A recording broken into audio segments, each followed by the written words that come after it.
Shalom, sahabat inspirasi. Mari kita membaca dari Injil Lukas pasal 21 ayat 3 dan 4. Lalu ia berkata, "Aku berkata kepadamu, sesungguhnya janda miskin ini memberi lebih banyak daripada semua orang itu. Sebab mereka semua memberi persembahannya dari kelimpahannya, tetapi janda ini memberi dari kekurangannya, bahkan ia memberi seluruh nafkahnya." Seringkali kita berpandangan bahwa orang yang berpenghasilan tinggi akan lebih sering berdonasi dibanding orang yang berpenghasilan rendah.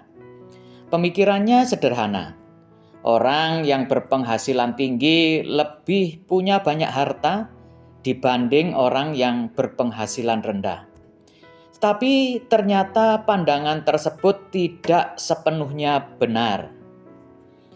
Sebuah riset pernah dilakukan oleh McClatchy Newspaper pada tahun 2009 terhadap hubungan tingkat kekayaan dan persentase donasi.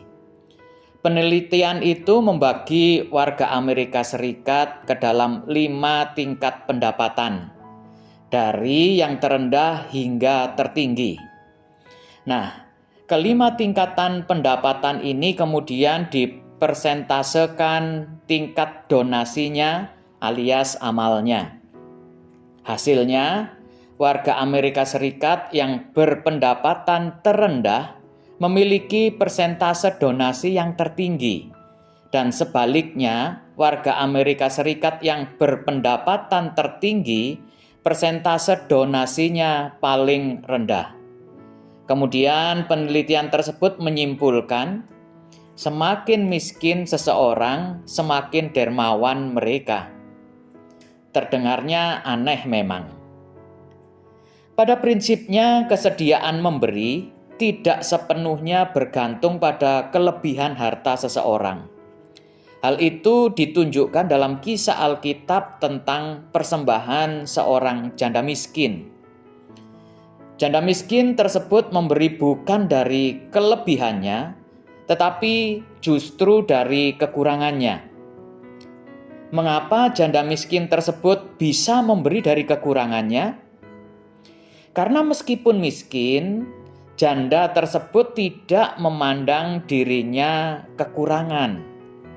Ia merasa cukup dengan kebutuhannya, merasa cukup dengan apa yang dimilikinya, merasa cukup dengan hidupnya.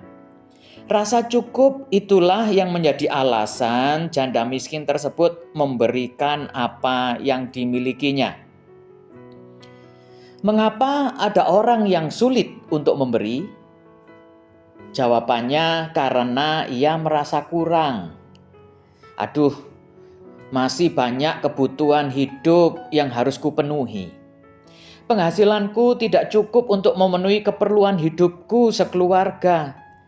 Bagaimana bisa memberi kalau untuk kebutuhan hidupku sendiri saja masih kurang? Rasa cukup itu tidak lepas dari seberapa banyak kita melihat kebutuhan kita. Semakin kita merasa banyak kebutuhan yang masih belum terpenuhi, maka kita tidak akan pernah merasa cukup. Oleh sebab itu, kita harus bisa memilah mana kebutuhan yang memang itu dibutuhkan dan mana yang hanya sekedar keinginan kita saja. Untuk memiliki rasa cukup, maka kita harus belajar membatasi keinginan yang sebenarnya bukan menjadi kebutuhan kita. Ada seorang yang bernama Thomas Cannon. Thomas Cannon adalah seorang pegawai di United States Postal Service, semacam PT Pos Indonesia, dengan gaji tidak lebih dari 200 juta per tahun. Jumlah yang terbilang kecil di kota Richmond, Virginia, Amerika Serikat. Namun sejak tahun 1972, Thomas mendonasikan sebagian gajinya untuk mendukung tenaga sukarelawan di sekolah. Kendati Thomas harus menghidupi 2 anak laki-laki dan istrinya, itu tidak menghalanginya untuk berderma.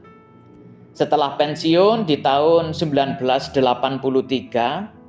Thomas dan istri menghabiskan hidupnya dalam kesederhanaan agar penghasilan pensiunnya tetap bisa didermakan.